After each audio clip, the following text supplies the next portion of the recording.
I wanted to start with pain and violence. We've talked a lot this morning about safe spaces and compassion and love, and that's all really important. In the morning break this morning, I went down to see if the cats were alright, and Fatty, our old man cat, was calling up to me, "Meow, meow." And when I saw him, I saw he had a mouse in his mouth, which is the mouse that Roshi was trying to get from under the freezer this morning, first thing, which we failed to. We lifted the freezer and we ran straight into the cupboard. Fatty's quite good at catching mice. So I carried Fatty outside and then I opened his mouth. And the mouse was happy enough, but he wasn't running off quickly. So I lifted him and I took him over to another part of the garden where the cats could smell his scent. And as I took him, he bit me really hard on the finger. I don't know why, but I didn't open my hand. I just said, "Don't bite me," and then let him go, and he was fine.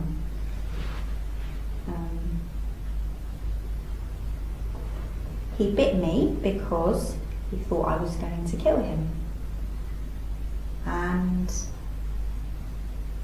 it really hurt.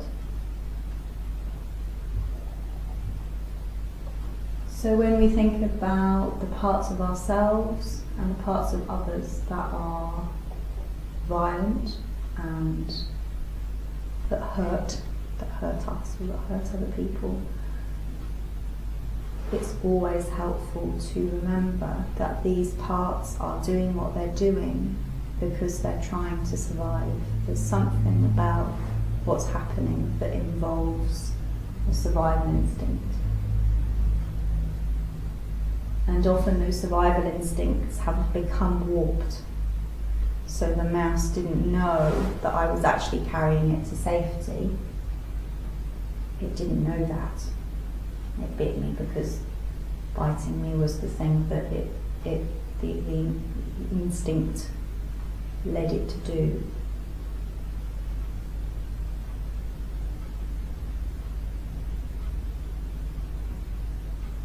One of the things I like about this particular variety of Buddhism that we practice, Pure Land Buddhism, is that we start with a very realistic picture of what it is to be human.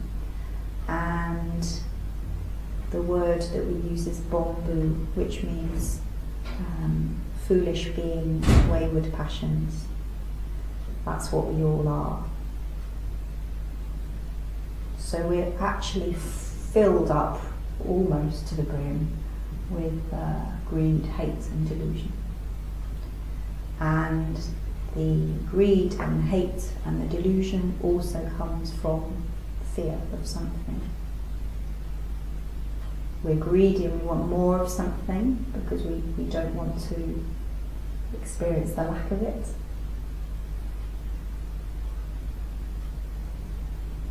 We hate something because we don't want to encounter it, so we kind of push it away. Or we feel confused or deluded about something because we're not really sure what to do with it. So the position that we begin from is of being very vulnerable, frightened beings, frightened creatures who need to make some kind of stability for themselves in this world which is impermanent and often presents us with things that we don't like, or not enough of the things we do like.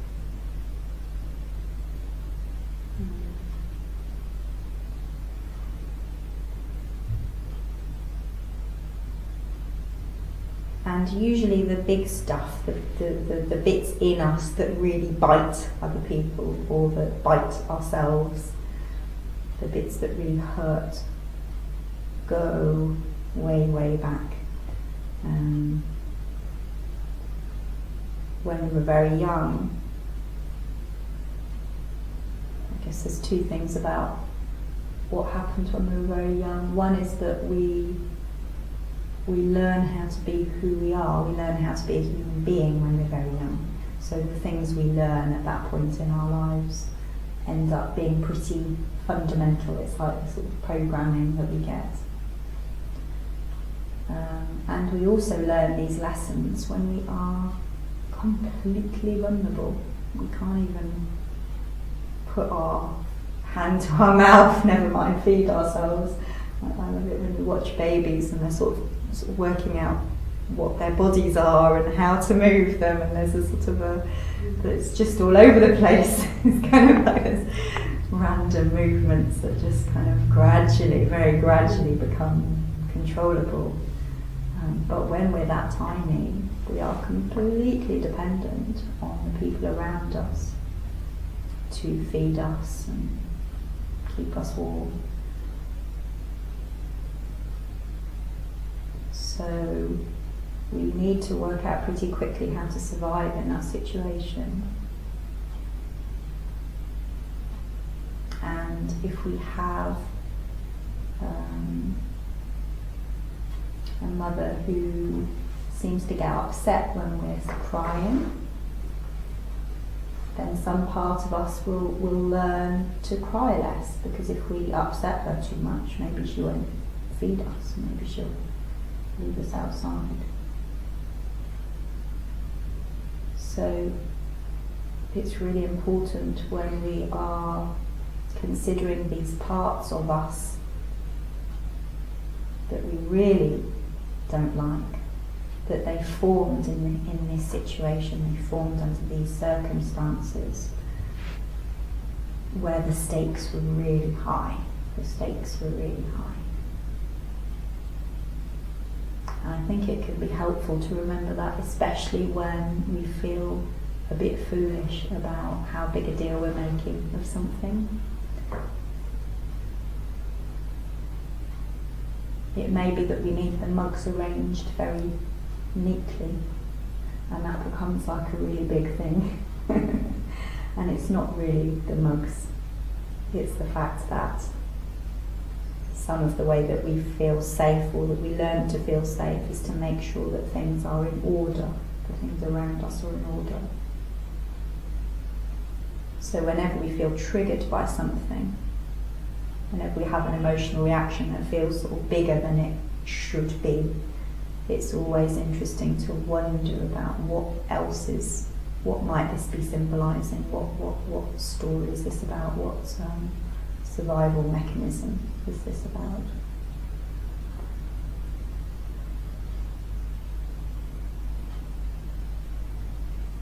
So that's one really important thing, is to bring some understanding to the intensity of these personality mechanisms that get set up. And I guess really the intensity of the difficulty is the other half of, or it's the reason why we talked about the things we talked about this morning. Because to start to look at these parts of ourselves that are really terrified or possibly violent, or who hide, that we might have a bit that just hides away completely, to start to bring some light to these bits of ourselves, we need a container that's really safe. We need a container that is really secure and warm, and that won't reject us and that won't push us. And that's why these practices that we do are important, but that's also why it's so important to bring ourselves in relationship with something that isn't in us, that's bigger than us, that's bigger than anything else.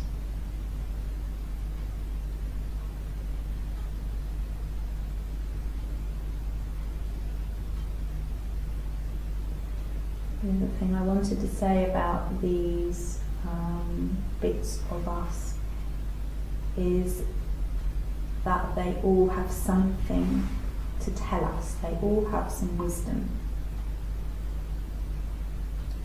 The wisdom of the mouse this morning was, let me go. That's what the Bible was saying. It was saying, I want to live, let me go. And it can be quite easy to interpret the message of these different parts of us, and it can be really difficult.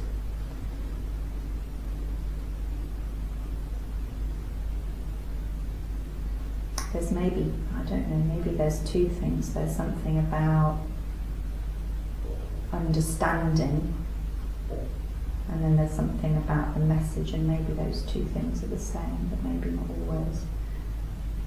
But it can be difficult to make sense of what's going on when we act in a particular way.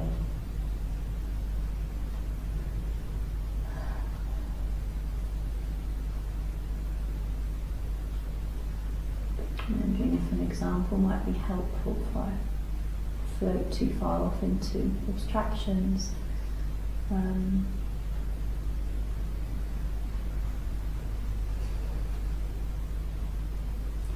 So I guess something from my own life that I struggle with is feeling too responsible for other people, the people that are around me. And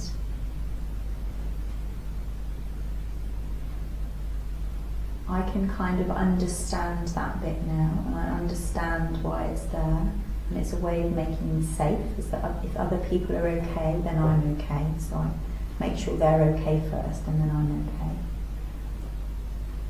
So that's the understanding bit. What's the message for me? What is it that it's, what this thing that happens, what is it telling me? Where is it bringing my attention to? And for me, I think the message is to find a way of doing that for myself, actually. If I find myself focusing on how other people are, then what that tells me is I'm feeling a bit wobbly.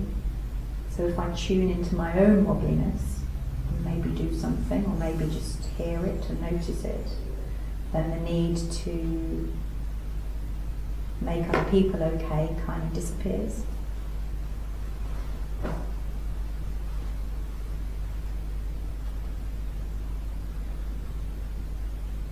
So this is something we can do with these bits of ourselves that aren't easy to be with.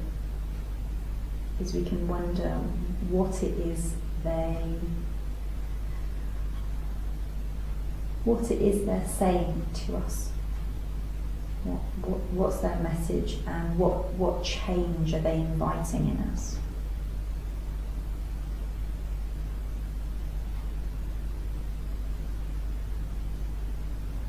At this point, I think I'll read the poem that I'm going to give you later, which some of you may know, which is a Rumi poem called The Guest House. And this is Rumi saying this much more eloquently than me. The Guest House. This being human is a guest house. Every morning a new arrival. A joy, a depression, a meanness. Some momentary awareness comes as an unexpected visitor. Welcome and entertain them all. Even if they're a crowd of sorrows who violently sweep your house empty of its furniture, still treat each guest honourably. He may be clearing you out for some new delight. The dark thought, the shame, the malice, meets them at the door laughing and invites them in. Be grateful for whoever comes, because each has been sent as a guide from beyond.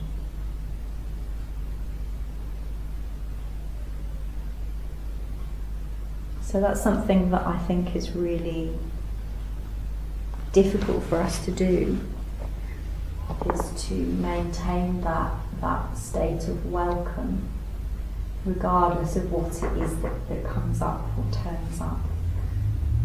Feels a little bit like running a temple and being able to greet everybody who turns up with a kind of a welcoming. We don't sometimes tell people that we're busy, and I guess that's how it is that sometimes in our life there isn't any space to welcome these things that come. We just have to say, sorry, I'm in the middle of something else at the moment, come back later. But it is much easier to welcome some people than it is others, and that varies depending on who's opening the door. Different visitors will provoke different responses in us. I know that one of our colleagues who was talking to me yesterday was saying that for him it's the quiet people, the sort of people that end up at the back of the room, that he really warms to. Those are the people that he really enjoys welcoming in, and the people that are more energetic he finds quite difficult, and for someone else it would be the other way around. So it all varies, our capacity for welcoming different parts of ourselves and others. But the ideal is that we move further towards being able to broaden our welcome to different bits of us. And if we're interested in this kind of work, this kind of spiritual work, this therapeutic work of including more of ourselves, bringing more of ourselves into relationship with each other and relationship with the world, something that's really useful is to notice when we have a reaction to someone else or to something that we do.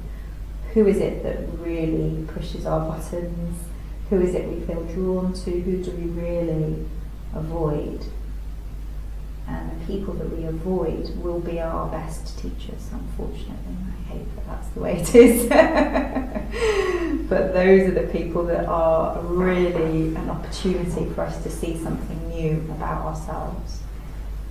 Because those are the people that push us over some kind of edge into uncharted territory.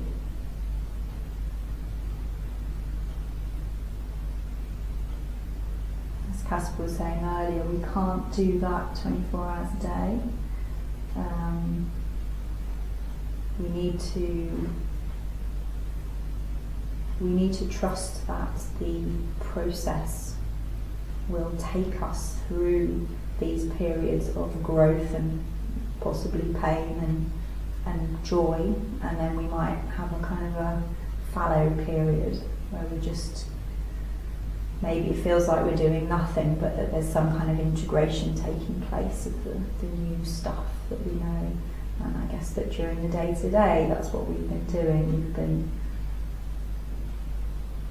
We've been leaving some spaces for things to compost a bit, to compost down.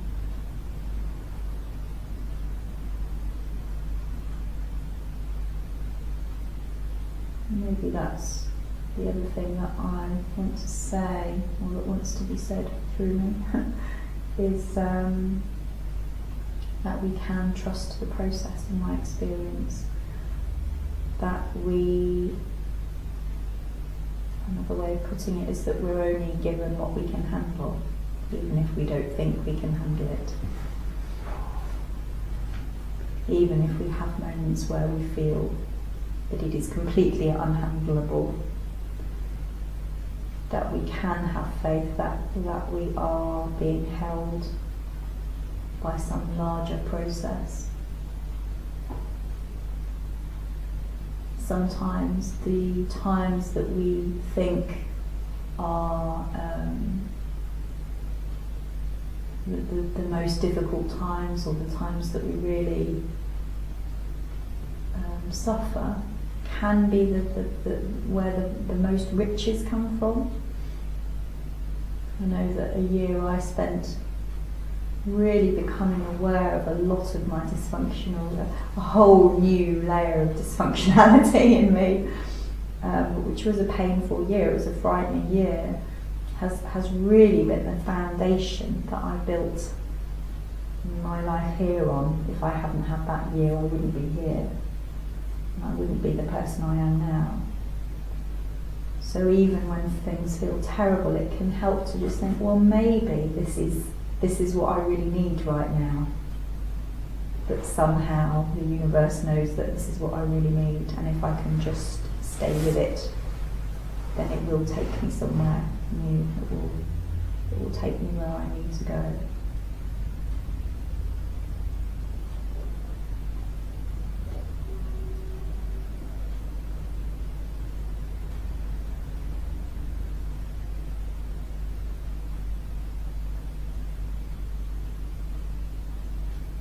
So the little mouse that bites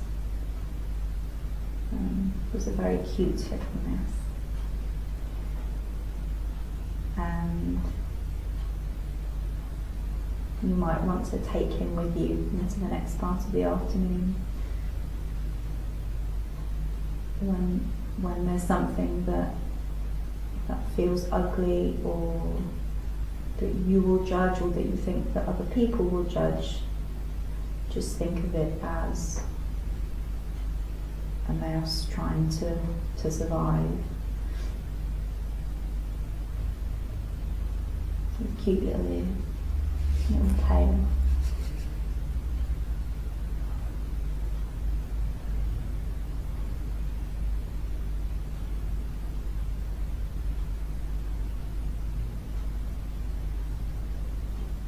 I'm wondering if there's going to be some conclusion.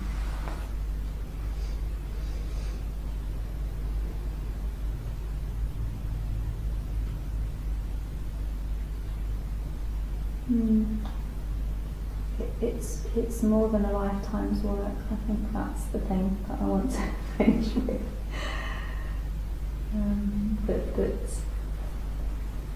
it also helps me to remember that, because of the intensity of the things that form in us, the different parts of us that form, and the extreme vulnerability of us as a baby, or us as an adult human facing rejection or death. This stuff is big stuff. So it's okay to just kind of dip your toe in the water of it. That will still help. Even little tiny shifts in this kind of stuff can make a big difference to the way you live your life. And you can trust that there's layer after layer after layer after layer. So this isn't a self-perfection project. We're not going to do 40 years and then get to a point at which we're Buddhas, unfortunately. That may happen. We won't rule that out. But the things that we're working on are versions or consequences of the things our parents were working on, the things their parents were working on, back and back and back and back. So it is helpful to expand your sense of the time scale of this, and to increase your levels of kindness and softness towards the frustratingness of this project, the sort of the futile nature of it almost, and to mention other power again. If we think that we're in charge of this whole process, we're probably not going to feel very good about things. That most of what happens is not because of our efforts. We can maybe I often think about sort of, I can turn myself towards the light. That's what I can do, but then really the rest of it is about being in certain conditions and soaking things up and happening to be in the right place at the right time and having your ears open to the right people. And that is a bit of a relief too, because it takes a weight of responsibility off me and puts it onto a leader or whoever it is or whatever it is that you're in relationship with, to allow yourself to be changed rather than set out to change yourself. Allow yourself to become more friendly to those difficult parts of you rather than deciding that you will do it. These things need to unfold in their own time, and the words that you're listening to now, they may unlock something within the next 10 minutes, or it might be 10 years later and you think, oh, that reminds me of that thing that I thought, or that thing I heard, or you never know. We never know at what speed things will unfold. You have to be patient. Doesn't matter whether we're patient or not. But